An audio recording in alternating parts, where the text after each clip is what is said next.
ਕਿਸਾਨ ਕਾਰਡ ਦੀ ਕਿੰਨੀ ਪੇਮੈਂਟ ਤੁਸੀਂ ਵਾਪਸ ਕਰਨੀ ਹੈ, ਕਿੰਨਾ ਤੁਹਾਡਾ ਕਰਜ਼ਾ ਬਣਿਆ, ਉਹ ਜਾਣਨ ਦਾ ਆਸਾਨ ਤਰੀਕਾ ਹੈ। ਅੱਜ 16 ਅਪ੍ਰੈਲ ਹੈ। ਅੱਜ ਤੋਂ ਜਨਾਬ ਕਿਸਾਨ ਕਾਰਡ ਦੇ ਜਿਹੜੇ ਬਿੱਲ ਨੇ ਉਹ ਸ਼ੋਅ ਹੋਣਾ ਸ਼ੁਰੂ ਹੋ ਗਏ ਨੇ ਤੇ ਬਿੱਲ ਜਨਰੇਟ ਹੋ ਕੇ ਤੁਹਾਨੂੰ ਮੈਸੇਜ ਵੀ ਆ ਰਹੇ ਨੇ।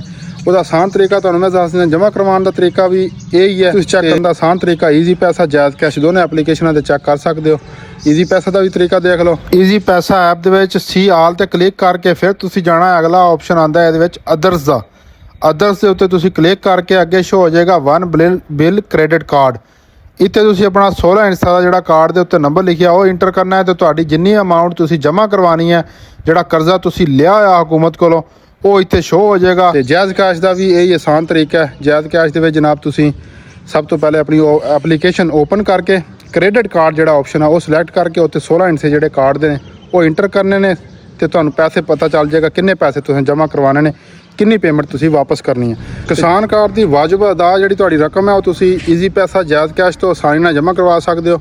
ਅਗਰ ਇਹ ਦੋਨਾਂ ਐਪਾਂ ਤੋਂ ਨਹੀਂ ਜਮ੍ਹਾਂ ਕਰਵਾਉਣਾ ਚਾਹੁੰਦੇ, ਕੋਈ ਵੀ ਬੈਂਕ ਦਾ ਤੁਹਾਡਾ ਅਕਾਊਂਟ ਹੈ, ਐਪਲੀਕੇਸ਼ਨ ਹੈ, ਉੱਥੋਂ ਵੀ ਜਮ੍ਹਾਂ ਕਰਵਾ ਸਕਦੇ ਹੋ। ਕਰਨਾ ਤੁਸੀਂ ਇਹ ਆ ਬਈ ਆਪਣੀ ਬੈਂਕ ਦੀ ਐਪਲੀਕੇਸ਼ਨ ਖੋਲ੍ਹ ਲੈਣੀ ਹੈ। ਕਿਸੇ ਨੂੰ ਵੀ ਜਿਸ ਤਰ੍ਹਾਂ ਪੇਮੈਂਟ ਟ੍ਰਾਂਸਫਰ ਕਰ ਦਿਓ, ਇਸੇ ਤਰ੍ਹਾਂ ਤੁਸੀਂ ਬੈਂਕ ਆਫ ਪੰਜਾਬ ਸਿਲੈਕਟ ਕਰਕੇ ਜਨਾਬ ਉੱਥੇ ਤੁਸੀਂ ਜਿਹੜਾ ਅਕਾਊਂਟ ਨੰਬਰ ਲਾਣਾ ਉਹ 16 ਇੰਚ ਲਾਣੇ ਨੇ, ਉਹ ਜਿਹੜੇ ਕਿਸਾਨ ਕਾਰਡ ਵਾਲੇ। ਬਸ।